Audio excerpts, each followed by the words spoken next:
نحمده ونصلي على رسوله الكريم اما بعد فاعوذ بالله من الشيطان الرجيم بسم الله الرحمن الرحيم رب اشرح لي صدري ويسر لي امري واحلل عقدة من لساني يفقهوا قولي ان الحمد لله نحمده ونستعينه ونستغفره ونعوذ بالله من شرور انفسنا ومن سيئات اعمالنا من يهده الله فلا مضل له ومن يضلله فلا هادي له واشهد ان لا اله الا الله واشهد ان محمدا عبده ورسوله يا ايها الذين امنوا اتقوا الله حق تقاته ولا تموتن الا وانتم مسلمون يا ايها الناس اتقوا ربكم الذي خلقكم من نفس واحدة وخلق منها زوجها وبث منهما رجالا كثيرا ونساء واتقوا الله الذي تساءلون به والأرحام إن الله كان عليكم رقيبا يا أيها الذين آمنوا اتقوا الله وقولوا قولا سديدا يصلح لكم أعمالكم ويغفر لكم ذنوبكم ومن يطع الله ورسوله فقد فاز فوزا عظيما رسول اللہ صلی اللہ علیہ وسلم واللہ انی لأخشاکم للہ واتقاکم لہ ولکنی اصوم وافطر واصلی وارقد واتزوج النساء فمن رغب عن سنتی فلیس منی۔ شکر اور تعریف اللہ تعالیٰ کے لیے ہے، ہم اسی سے مدد چاہتے ہیں، اسی سے اپنے گناہوں کی معافی چاہتے ہیں، اور ہم اپنے نفس کی شرارتوں اور برائیوں کے مقابلے میں اپنے آپ کو اللہ کی پناہ میں دیتے ہیں۔ حقیقت یہ ہے کہ جس کو اللہ تعالیٰ سیدھے راستے پر چلائے اسے کوئی بھٹکا نہیں سکتا، اور جس کو وہ گمراہ کر دے اسے کوئی سیدھے راستے پر لا نہیں سکتا۔ اور میں گواہی دیتا ہوں کہ اللہ کے سوا کوئی معبود نہیں، اور یہ کہ محمد صلی اللہ علیہ وسلم اللہ کے بندے اور اس کے رسول ہیں۔ اے ایمان والو، ٹھیک ٹھیک اللہ کا تقوی اختیار کرو اور مرتے دم تک اللہ کی وفاداری اور اطاعت شاری پر قائم رہو۔ اے لوگو، اپنے رب کے غضب سے بچو جس نے تمہیں ایک جان سے پیدا کیا اور اسی سے اس کا جوڑا بنایا، اور پھر ان دونوں کے ذریعے بہت سے مرد اور عورتیں پھیلا دیں۔ اس پالنے والے اللہ کی ناراضگی سے بچتے رہنا جس کا نام لے کر تم ایک دوسرے سے اپنے حقوق مانگتے ہو، اور رشتہ داروں کے حقوق کا پاس اور لحاظ رکھو۔ یقین جانو خدا تمہاری نگرانی کر رہا ہے۔ اے ایمان والو، اللہ سے ڈرتے رہو اور جچی تلی مضبوط بات زبان سے نکالو، تو اللہ تمہارے اعمال کی اصلاح کر دے گا اور تمہارے گناہوں پہ معافی کا پردہ ڈال دے گا۔ اور جو لوگ اللہ اور اس کے رسول صلی اللہ علیہ وسلم کی اطاعت اور فرما برداری کریں گے وہ عظیم کامیابی سے سرفراز ہوں گے۔ نبی صلی اللہ علیہ وسلم نے فرمایا، خدا کی قسم، میں تم سب میں خدا سے زیادہ ڈرنے والا، تم سب میں زیادہ اس کی ناراضگی سے بچنے والا ہوں، لیکن میرا حال یہ ہے کہ میں کبھی روزے رکھتا ہوں، کبھی بغیر روزے کے رہتا ہوں، راتوں کو نماز بھی پڑھتا ہوں اور سوتا بھی ہوں، اور نکاح بھی کرتا ہوں، بس جو میری اس سنت سے منہ پھیرے اس کا مجھ سے کوئی تعلق نہیں۔ معزز خواتین، اس وقت جو چیز میں نے آپ کے سامنے پڑھی ہے، جو عبارت، یہ خطبہ نکاح کی عبارت ہے، شادی کے موقع پہ پڑھی جاتی ہے، مسنون خطبہ ہے۔ اس خطبے کو اگر ہم پڑھیں اور غور کریں تو جو باتیں ہمارے سامنے آتی ہیں وہ کچھ یوں ہیں کہ سب سے پہلے اس میں اللہ پاک کی تعریف بیان کی گئی ہے، اللہ تعالیٰ کا شکر ادا کیا گیا ہے۔ اللہ کا بندہ سب سے زیادہ اللہ ہی کا شکر گزار ہوتا ہے، کیونکہ وہ یہ جانتا ہے کہ اسے جو بھی نعمتیں ملی ہیں، جو کچھ بھی اس کے پاس ہے، سب اس کے رب کی طرف سے اس کو ملا ہے۔ اگر ہم غور کریں تو کوئی چھوٹی سے چھوٹی چیز سے لے کر بڑی سے بڑی چیز تک جو کچھ بھی ہمارے پاس ہے وہ کہاں سے آیا ہے؟ ہمارا یہ جسم کس نے بنایا ہے؟ ہمارے دیکھنے، سننے، بولنے کی قوتیں ہمیں کس نے دی ہیں؟ ہمارے جسم میں بڑھتے رہنے کی صلاحیت کس نے ڈالی ہے؟ ہمارے لیے کھانے پینے کا انتظام کس نے کیا ہے؟ ہمارے لیے سانس لینے کا اور سانس لینے پر ہماری زندگی کا انحصار ہے، اس نظام کو ہمارے لیے کس نے سیٹ کیا ہے، کس نے بنایا ہے؟ یہ سب کچھ اسی نے تو ہمیں دیا ہے۔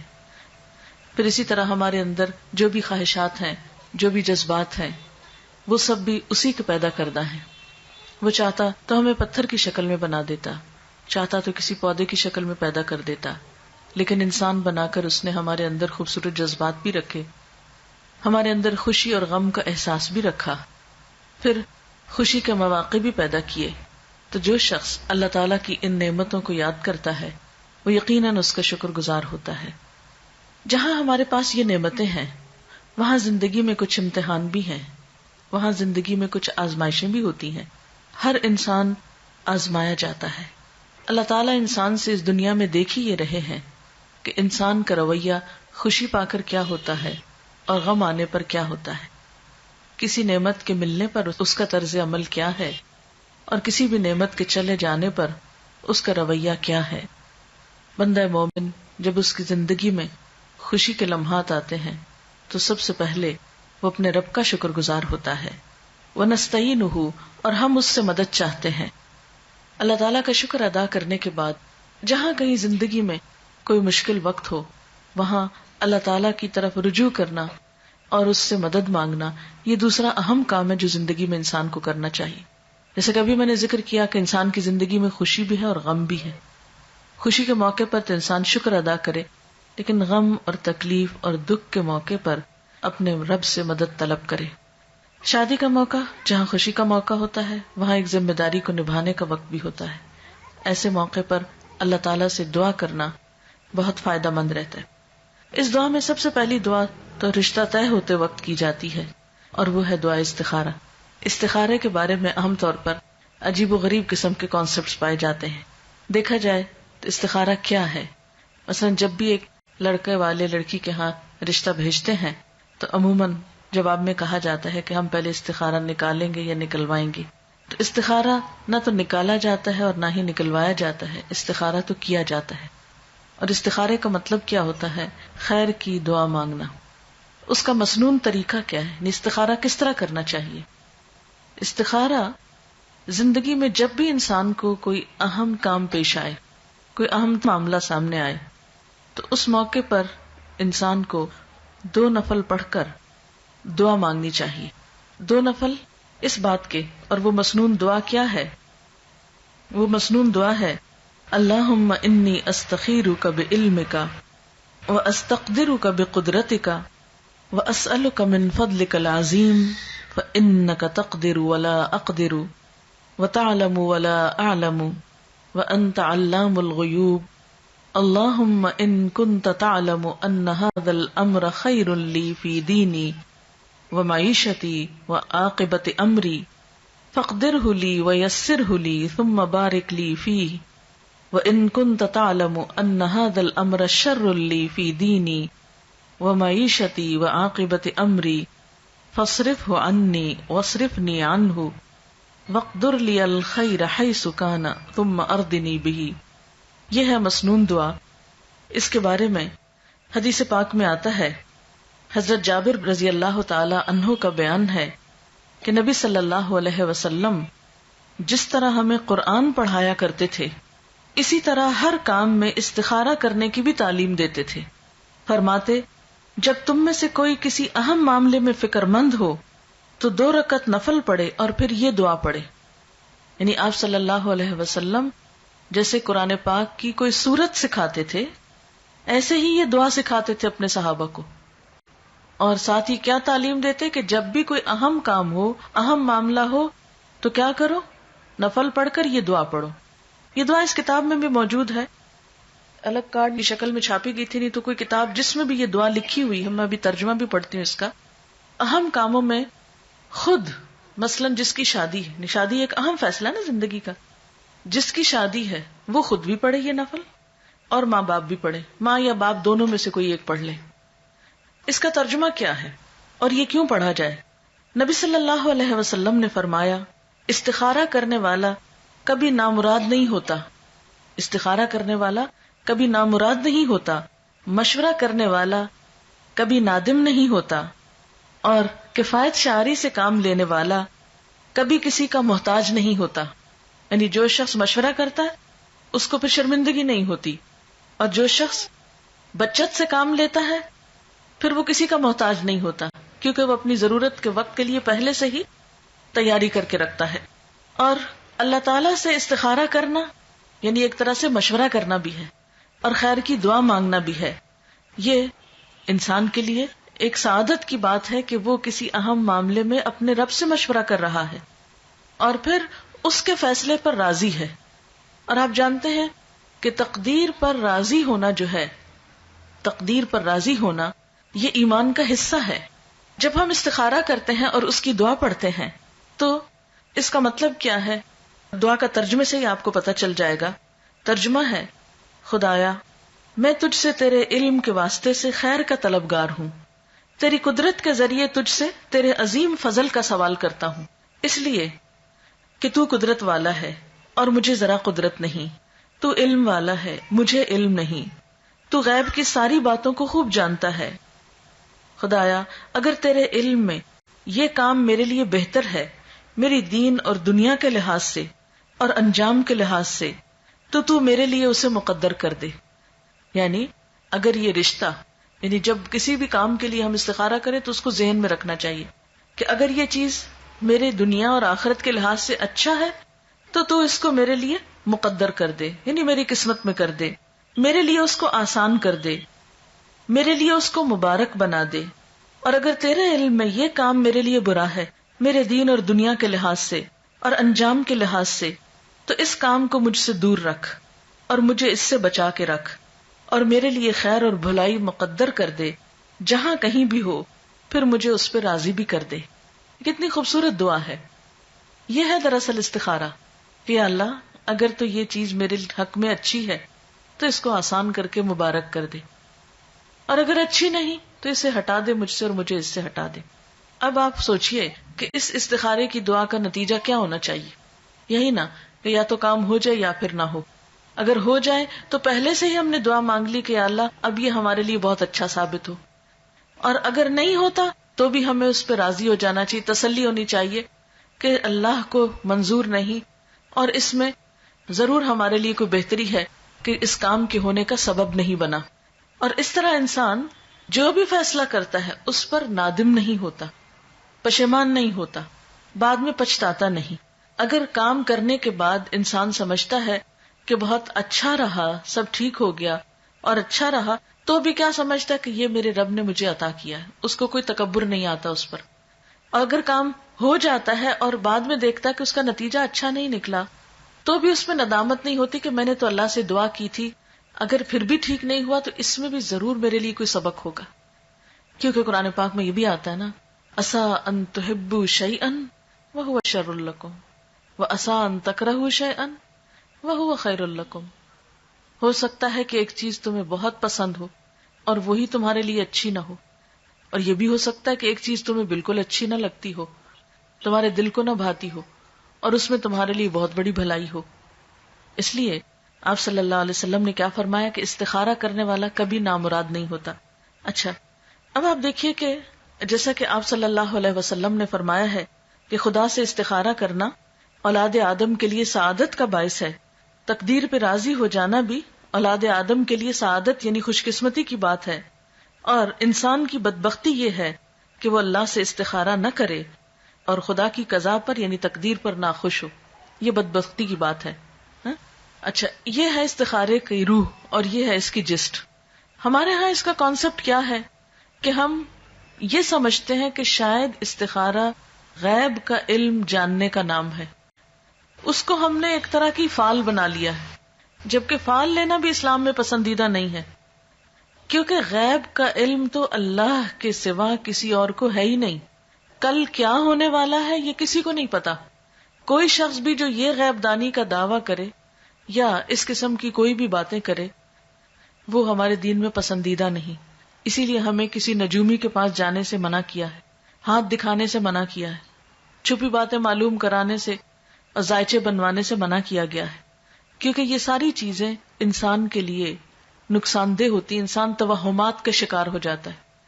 انسان کوئی ڈیسیژن نہیں لے پاتا. اسی لیے ہمارے دین میں ایسی کوئی چیز نہیں کہ کالی بلی آگے نظر آ گئی راستے میں تو یہ منحوس ہے، یا کوا بول پڑا تو کوئی آ جائے گا، یا جوتی الٹ گئی تو کچھ ہو جائے گا. یہ چھوٹی چھوٹی چیزیں جو ہمارے معاشرے میں ہر کلچر میں کچھ نہ کچھ ایسی باتیں عام ہوتی ہیں کہ صبح سویرے اگر فلاں شخص سے ملاقات ہو گئی تو یہ میرے لیے اچھا نہیں.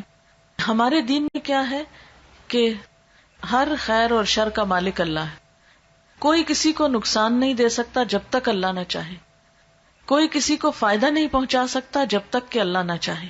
اس لیے ایک مومن جو ہوتا ہے وہ لوکانیات پہ، یعنی کاش یہ ہوتا، کاش وہ ہوتا، وہ اس پر اعتماد نہیں کرتا، اور نہ اس کی زندگی میں کاش ہوتا ہے.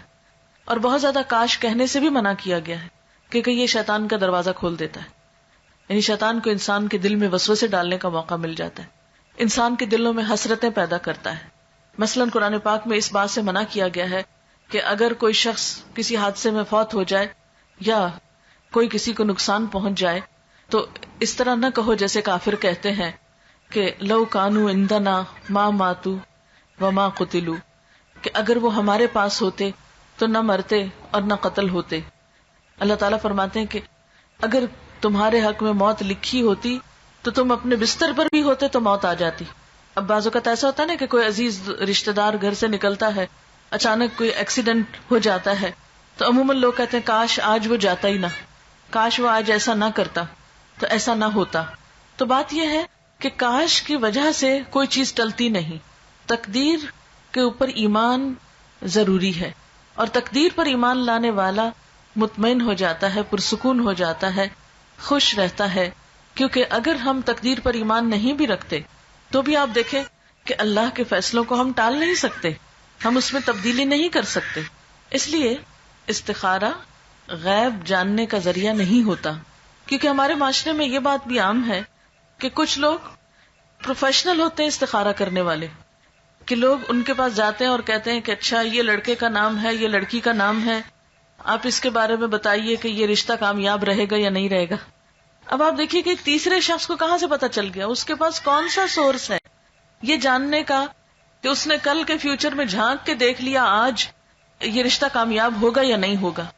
ایسی چیزیں بھی انسان کے لیے توہمات کے دروازے کھولتی ہیں اور اس کے لیے پریشانیوں کا سبب بنتی ہیں. اور ایسی چیزوں پر بھی یقین نہیں کرنا چاہیے کیونکہ اللہ کے سوا غیب کا علم کسی کو نہیں. اچھا، پھر بعض لوگ یہ کہتے ہیں کہ کسی اور کو کہتے ہیں کہ تم میرے لیے استخارہ کر کے دو. اب آپ دیکھیے استخارے کی دعا میں لکھا ہے یا اللہ اگر یہ بات میرے لیے اچھی ہے تو تو کر دے. اب اگر کوئی آپ کے لیے استخارہ کر رہا ہے تو وہ کیا پڑھے گا کہ میرے لیے اچھی ہے تو کر دے، یا زیادہ زیادہ یہ کہے گا یا اللہ اس کے لیے اگر اچھی ہے تو کر دے. اچھا، بعض لوگ استخارے کے ساتھ خواب کو لازم کر دیتے ہیں. وہ کہتے ہیں استخارہ اور خواب لازم و ملزوم چیز ہے. اکثر لوگوں کو کہا جاتا ہے استخارہ کر لیں تو پھر وہ کہتے ہیں اتنے دن استخارہ کیا ہمیں تو کوئی خواب نہیں آیا ابھی تک. ہمیں بہت سے لوگ اس پہ پریشان ہوتے رہتے ہیں، ہمیں نہیں سمجھ آتی، کوئی خواب نہیں آیا ابھی تک ہمیں.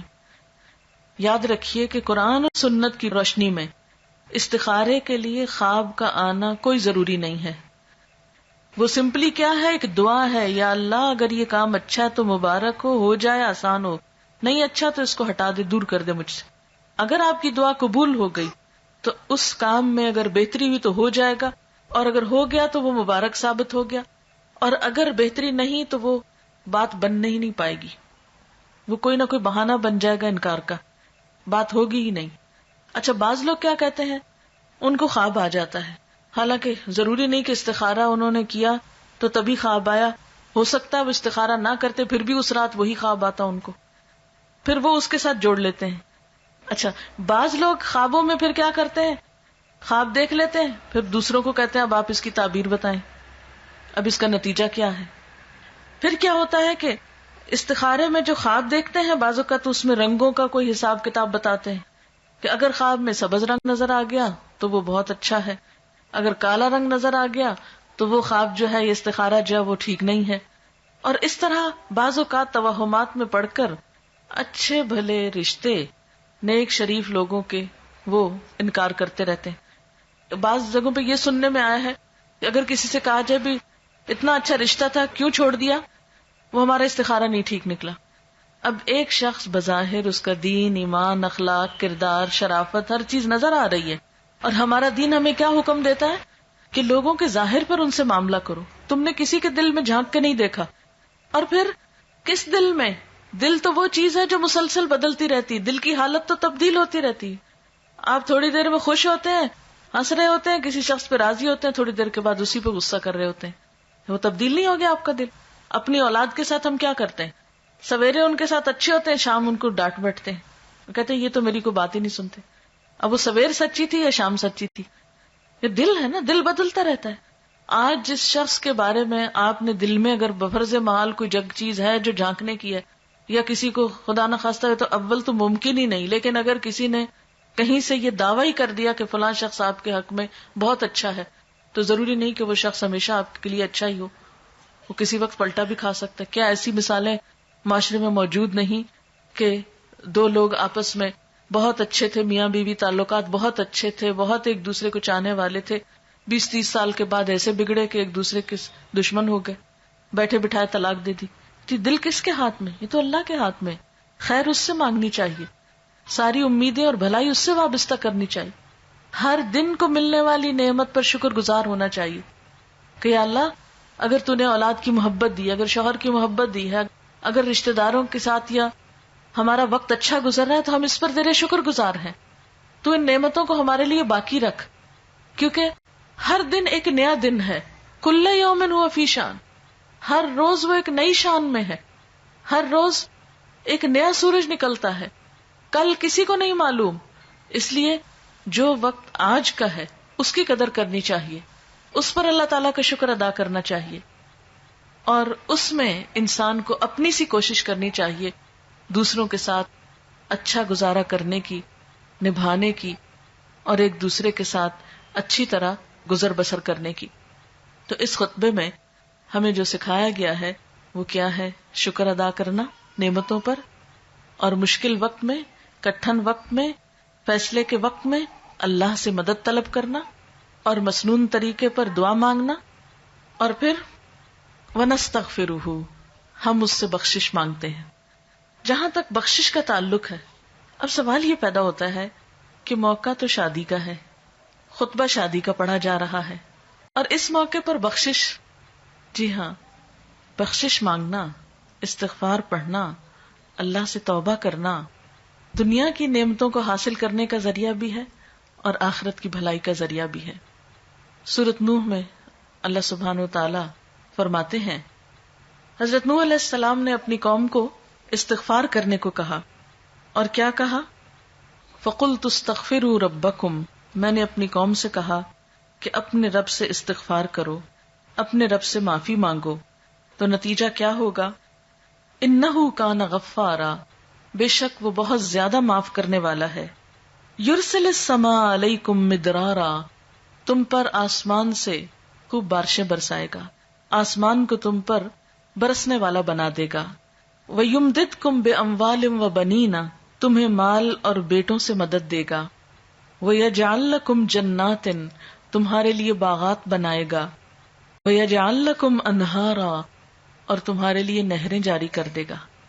اب دیکھیں کہ ایک انسان کی خواہش کیا ہوتی کہ اس کو کیا کچھ ملے، یعنی رہنے کا مقام اور حالات جو ہیں وہ پرسکون ہو، پھر اس کے بعد یہ کہ مال ہوں، بیٹے ہوں، باغ ہوں، اور زندگی کی اور آرائشیں اور نعمتیں ہوں. یہ ساری چیزیں کہاں سے ملتی ہیں، کیسے ملتی ہیں؟ استغفار سے ملتی ہیں. عام طور پر لوگ پریشان ہوتے ہیں، دکھی ہوتے ہیں. مثلا ایک شخص ایک بزرگ کی محفل میں آیا اور اس نے کہا کہ میرے حالات بہت تنگ ہیں، مجھے بہت پریشانی ہے، میرا رزق بہت تنگ ہے، تو آپ مجھے کوئی وظیفہ بتائیے.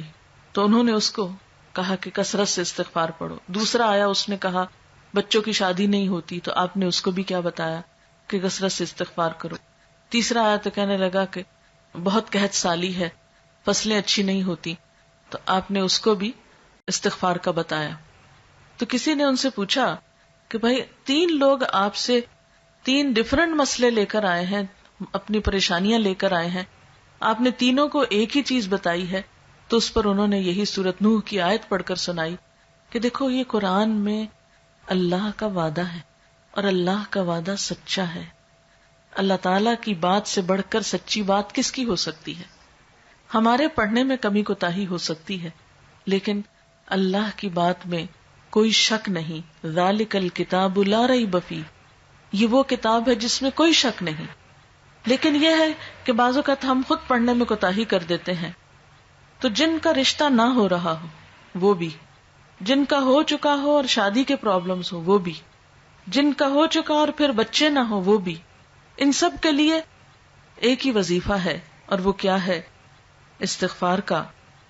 پھر اسی طرح ایک اور جگہ پر ایک اور پیغمبر نے اپنے لوگوں سے کہا وَاسْتَغْفِرُوا رَبَّكُمْ ثُمَّ تُوبُوا إِلَيْهِ إِنَّ رَبِّي رَحِيمٌ وَدُودٌ.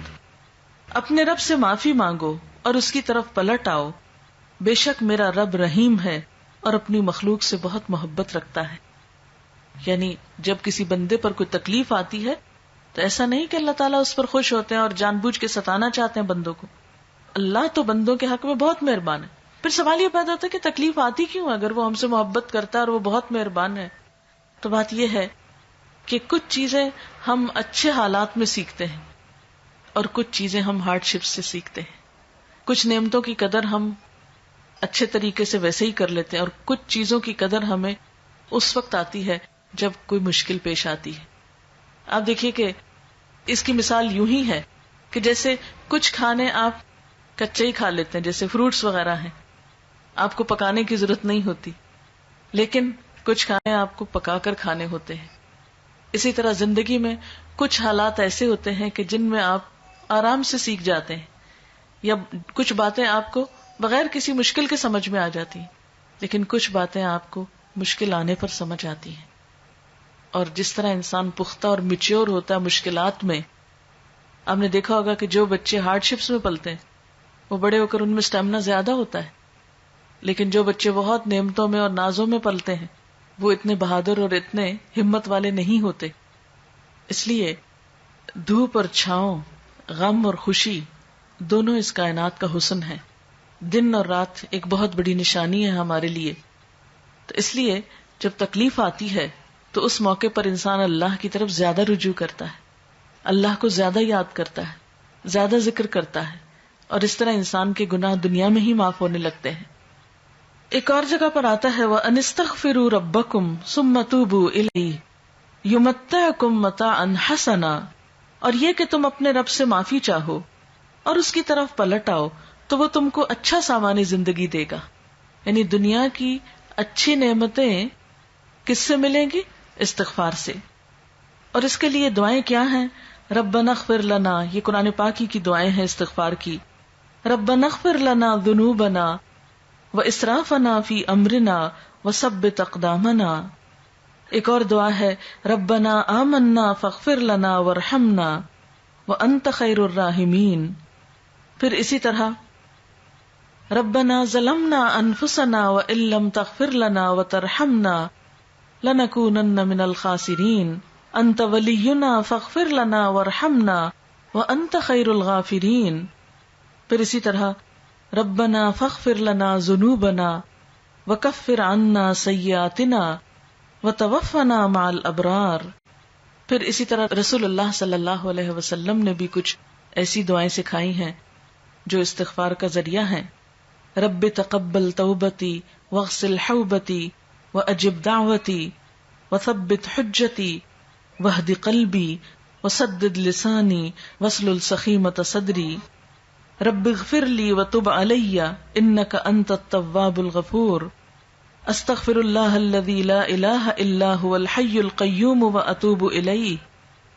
اللہم انی ظلمت نفسی ظلما کثیرا ولا یغفر الذنوب الا انت فاغفر لی مغفرۃ من عندک وارحمنی. اسی طرح اللہم اغفر لی خطیئتی وجہلی واسرافی فی امری وما انت عالم به منی. اللہم اغفر لی جدی وہزلی وخطیئتی وعمدی وکل ذلک عندی. اسی طرح اللہم اغفر لی ذنبی کلہ دقہ وجلہ واولہ وآخرہ وعلانیتہ وسرہ. تو یہ استغفار کی دعائیں جو ہیں یہ انسان کے لیے بہت سی رحمتوں اور بخششوں کے اور عنایتوں اور برکتوں کے دروازے کھولتی ہیں. استغفر اللہ استغفر اللہ استغفر اللہ، اللہم اغفر لی اللہم اغفر لی. کیونکہ ہر روز انسان کے اوپر مختلف طرح کی حالتیں آتی. انسان جس وقت بھی پریشان ہو، جس وقت بھی غمگین ہو، جس وقت بھی دکھی ہو، فوراً اگر اپنے رب کو پکارنے لگے تو انشاءاللہ وہ غم اور دکھ جو ہے اس سے انسان کو فوری طور پر ریلیف ہوگا. جیسے جسم کے اوپر پہنچنے والے زخم اور تکلیفیں ہوتی ہیں نا، تو ان کو اگنور نہیں کرنا چاہیے. مثلا اگر کہیں کٹ لگ گیا تو آپ اس کو ایسے نہیں چھوڑیں گے، اس پر کوئی دوا لگائیں گے یا کوئی پٹی لگائیں گے یا اس کو صاف کریں گے یا اس کو مرچوں سے، صابن سے، اس طرح کی چیزوں سے بچائیں گے تاکہ وہ بڑھے نہیں.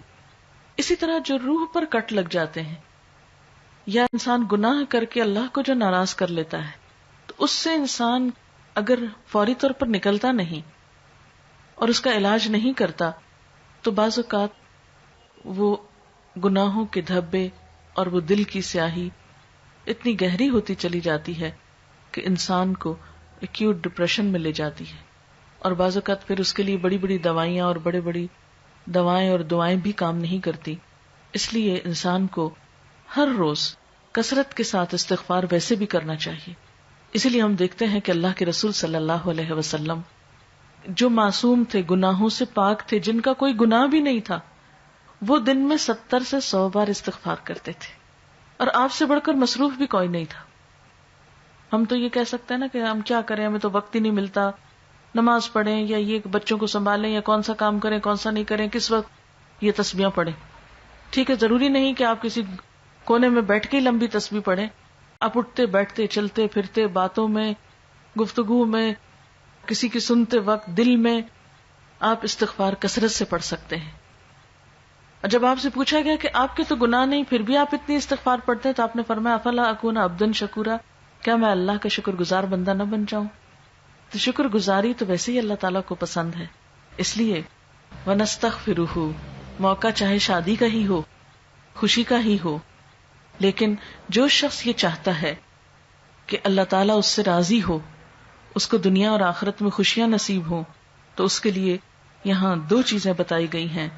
ایک تو نعمتوں پر شکر ادا کرتے رہنا، اور دوسرے اس سے مدد مانگ کر خصوصی طور پر استغفار کرنا. وَنَعُوذُ بِاللَّهِ مِن شُرُورِ أَنفُسِنَا، اور ہم اپنے آپ کو اللہ کی پناہ میں دیتے ہیں اپنے نفس کے شر سے بچنے کے لیے. نفس کا شر کیا ہوتا ہے؟ خود پرستی، اپنے آپ کو چاہنا، اپنے آپ کو سب سے بڑا سمجھنا، اپنے آپ کو سب سے عقل مند سمجھنا، اپنے آپ کو سب سے زیادہ جاننے والا، سمجھدار اور سب سے زیادہ بہترین انسان سمجھنا. یہ نفس کا شر ہوتا ہے جس کی وجہ سے انسان پھر دوسرے انسان کو انسان نہیں سمجھتا. خود پرستی، خود پسندی، نفس پرستی انسان کو تکبر کی طرف لے جاتی. تکبر میں جب انسان مبتلا ہو جاتا تو حق کا راستہ اس پہ رک جاتا ہے، پھر اس کو کسی کی اچھی بات بھی سمجھ میں نہیں آتی. پھر انسان صرف حقوق لینے والا، صرف اپنی ذات کا اور اپنے آپ کا خیر خواہ ہوتا ہے. پھر وہ حسد کا شکار ہوتا ہے، اسے کسی کی اچھائی اچھی نہیں لگتی، کسی کی نعمت اس کو بھاتی نہیں، اور اس طرح انسان خود ہی جلتے کڑتے اپنی زندگی کو جہنم بناتا ہے. تو اس لیے شادی کے موقع پر خاص طور پر یہ دعا کرنا کہ یا اللہ تو ہمیں نفس کے شر سے بچا. کیونکہ اگر دیکھا جائے تو شادی کے بعد شوہر بیوی کے تعلقات کی خرابی ہو یا پھر سسرال والوں کے ساتھ تعلقات کی خرابی ہو، ان سب چیزوں کی بنیاد میں انا ہی ہوتی ہے، انسان کا نفس ہی ہوتا ہے. کیونکہ بعض اوقات ہم انا کی خاطر ضد میں آ کر ایسے ایسے کام کرتے ہیں کہ جس کا نقصان خود ہی اٹھاتے ہیں.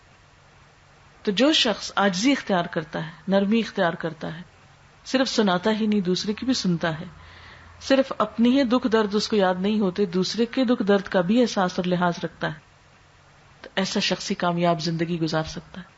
اور جو شخص صرف اپنے لیے جیتا ہو، اسے اس کی کوئی پرواہ نہیں کسی اور نے کھایا یا نہیں کھایا، اس کو فکر ہے تو صرف اپنے کھانے کی، اسے کوئی فکر نہیں کہ کوئی اور سویا ہے کہ نہیں سویا، اس کو فکر ہے تو اپنے نیند آرام کی، اس کو فکر ہے تو اپنے حقوق کی، اور دوسروں کے حقوق دینا وہ نہیں جانتا، ایسا شخص حقیقی معنوں میں خوشیاں پا نہیں سکتا. اللہ نے اس کائنات کا اصول کیا رکھا ہے؟ قربانی. ہر چیز قربانی کر رہی ہے، اور ایک چیز قربانی کرتی ہے تو دوسری وجود میں آتی. دانہ قربانی کرتا ہے تو پودا بنتا ہے اور اس سے بے شمار دانے وجود میں آتے ہیں. اسی طرح ماں کو قربانی کرنا ہے، بیوی کو قربانی کرنا ہے، شوہر کو قربانی کرنا ہے، بچوں کو قربانی کرنا ہے. جب تک ہر انسان قربانی کے جذبے سے سرشار نہیں ہوتا وہ دوسروں کو خوشیاں نہیں دے سکتا. جو شخص اپنے فائدے کی صرف سوچتا ہے وہ پھر اپنا فائدہ بھی نہیں کر پاتا. اس لیے ضروری ہے کہ اس موقع پر اپنے نفس کے شر سے بچنے کے لیے خصوصی دعا کی جائے. پھر فرمایا جس کو اللہ ہدایت دے اسے کوئی بھٹکاتا نہیں، اور اللہ تعالیٰ بھی ہدایت اس کو دیتا ہے جو ہدایت پانا چاہتا ہے، جو سیدھے رستے پہ چلنا چاہتا ہے، جس کے اندر تڑپ ہوتی، خواہش ہوتی. اور پھر یہاں پر کلمہ شہادت ہے اور اشہد ان لا الہ الا اللہ، یعنی اس موقع پر بھی انسان اس بات کو یاد رکھے کہ وہ اللہ کا بندہ ہے اور وہ محمد صلی اللہ علیہ وسلم کی امت کا ایک فرد ہے. پھر 3 آیات آتی ہیں اور ان 3 میں 4 دفعہ تقویٰ کا حکم ہے کہ لوگوں اللہ سے ڈرو، کیونکہ جس کے دل میں خدا کا خوف ہوگا وہ تنہائی میں بھی کسی کو نقصان نہیں دے گا، وہ کسی پہ جھوٹا الزام نہیں لگائے گا، وہ کسی کو نقصان نہیں پہنچائے گا، وہ کسی کے ساتھ زیادتی نہیں کرے گا. اور جس کے دل میں خدا کا خوف نہیں، جو اللہ سے نہیں ڈرتا، پھر وہ کسی انسان کی عزت کا کیا پاس کرے گا، وہ کسی انسان کے حقوق کیسے دے گا، کسی دوسرے کے دکھ درد کو کیسے پہچانے گا. اس لیے عام طور پہ یہ سمجھا جاتا ہے کہ شادی کی خوشیوں کا انحصار شاید بہت زیادہ جہیز بری پر ہو، یا بہت اچھے کپڑے پہننے پر، یا بہت زیور پہننے پر، یا بہت سیر و تفریح پر. نہیں، یہ سب وقتی اور عارضی چیزیں ہوتی ہیں، ان میں حقیقی خوشی نہیں ہوتی. حقیقی خوشی تو انسان کو دوسرے کو عزت دینے سے ملتی ہے، دوسرے کی خدمت کرنے سے ملتی ہے، دوسرے کا احساس اور لحاظ اور پاس کرنے سے ملتی ہے، جھکنے سے ملتی ہے. کہتے ہیں نا کہ دانا خاک میں مل کر گل و گلزار ہوتا ہے. لیکن جو شخص قربانی کرنا نہ جانتا ہو، جھکنا نہ جانتا ہو، خدا کا خوف جس کے دل کے اندر نہ ہو، ایسا شخص پر کامیاب زندگی بسر نہیں کر سکتا.